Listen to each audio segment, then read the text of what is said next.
Tucker Carlson and his brother got to sit down yesterday and discussed a lot of crazy issues. They started off pretty subtle, pretty low key, talked about how Buckley Carlson came from a massive Trump supporter to becoming against the president at this point. And you could say Tucker Carlson is there as well. I have noticed that over time, it seems like everybody eventually turns on Donald Trump.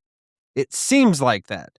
And is it better to be a Trump supporter or a former Trump supporter? I would say it's kind of embarrassing to be a former Trump supporter.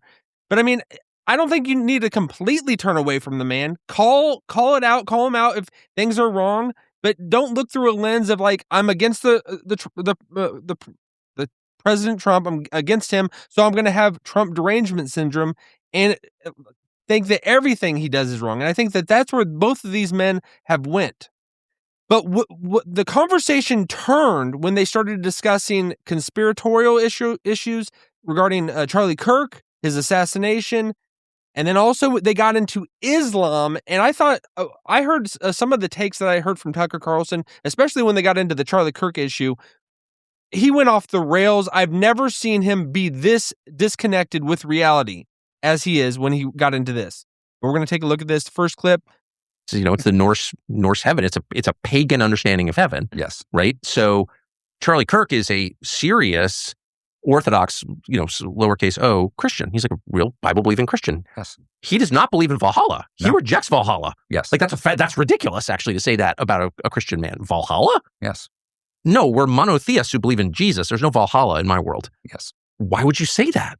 And no one's ever held him to account. He's never felt compelled to explain it. Or the emphasis on 33. It took 33 hours to bring this guy to justice. And then he repeated it several times. All right, I have this in a pretty sped up version. And Tucker, he takes even a long time to even respond to this. He does not want to take that bait that his brother puts before him to go down that road. I don't know. I literally have no idea. So everything surrounding it creates, obviously, unrest and disillusionment and anger. Can I say my favorite line? We had dinner with Russell Brand at home last night. Obviously, you were there. And his line that, the thing about lone gunmen is they always seem to assassinate people who challenge institutional power. It's kind of amazing. Your average lone gunman just goes out, who knows why, and kills people who are criticizing the people in charge. Maybe the people in charge should connect with the lone gunman community. Kind of like McDonald's and Coca-Cola got together. It's just like a natural partnership. Have they ever thought of that? That's great. So this was almost the worst take I've ever heard from Tucker Carlson right there.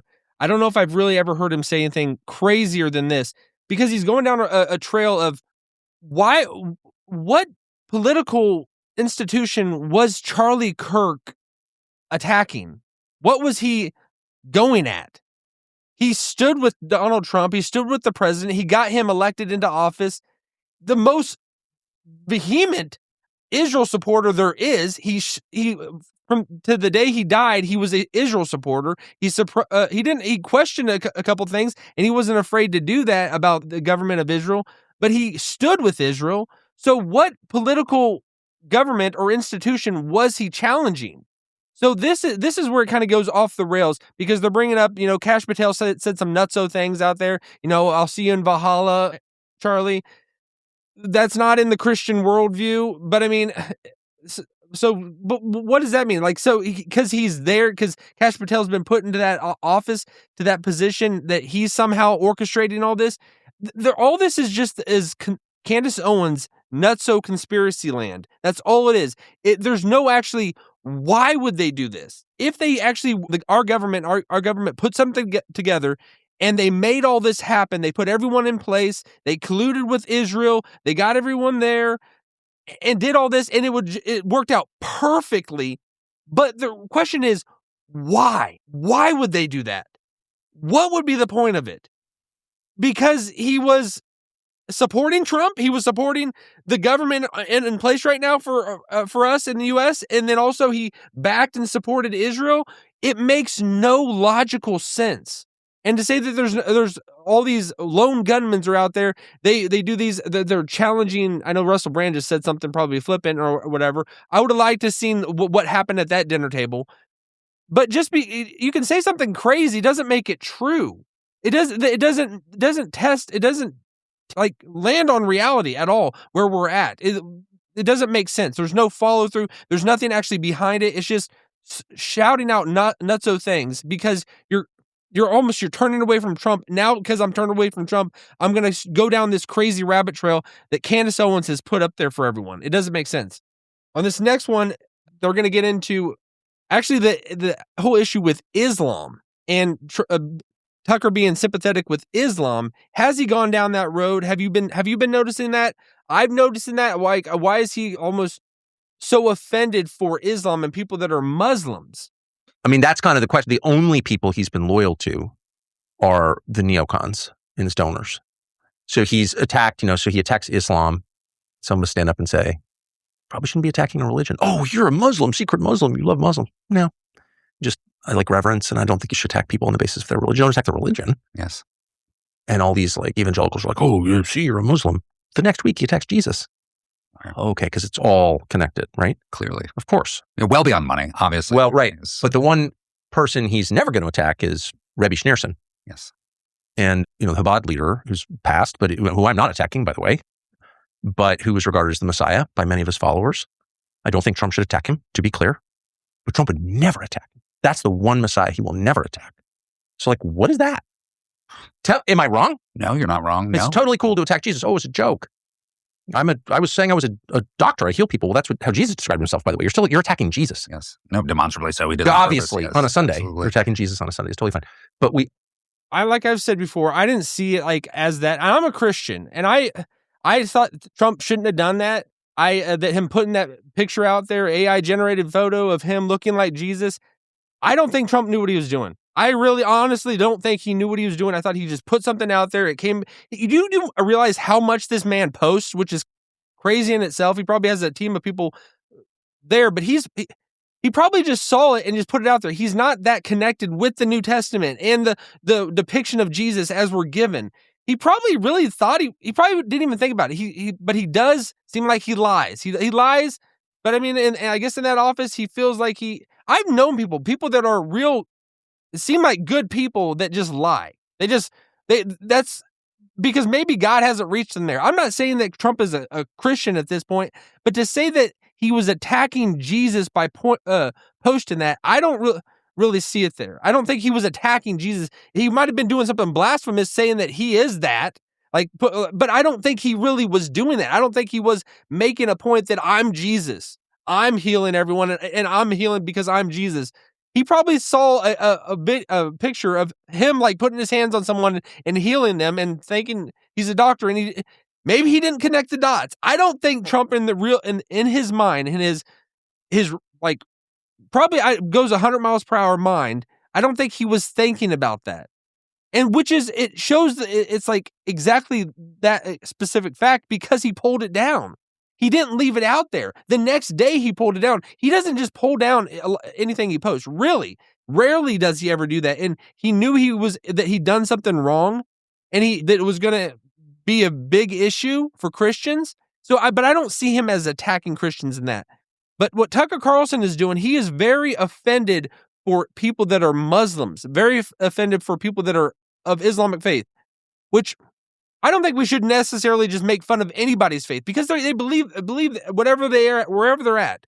And even all Christians, we want to extend grace to everyone because we understand we want them to embrace Jesus Christ, and to make fun of someone's faith because they're Muslim or because they're whatever, fill in the blank, Mormon, I don't even know, any other religion that it's not exactly what is delivered in through Christ. If you want to make fun of everyone else, you're not going to do a good job of bringing them to Jesus. You're going to just be pushing them away and being just polarizing for the fact of being polarizing. So I understand what Tucker's saying there, but it does seem like he is just going back and forth. He is offended for Islam. He's somewhat offended for Christians, and he's really upset that Trump's not going to do this for the Jewish people. And I'm not saying that. I don't want to slander. I don't want to say that Tucker is specifically saying that, because he completely backed out of that. But if that's where your head goes, if that's where you say you can attack Muslims but you can't attack Jews, why are you even hinting at people attacking Jews or what their faith is? But I'll say it. Whoever he's talking about, Rabbi, and I had to look him up, Sneerson, a guy, he passed away in the 90s, probably a very well-respected rabbi for the Jewish people, which is great. But he's not the Messiah. And I think that the best grace that any Christian or any person can do is just tell people, yeah, that's not the Messiah. He's not the Messiah, but we still want to give respect to whom respect is due. Just like Jesus did. He gave respect to whom respect was due. And that the Apostle Paul said, honor those who are in authority, respect those who are in authority. So I just see it as Tucker is just he's going off on these conspiracy theories, which I'm all for conspiracy theory. I'm not as much as I used to be because the fun has been sucked out of it. And when he went down the Charlie Kirk route, and he was just like, I don't understand how he could just talk just so flippantly and like I'm not.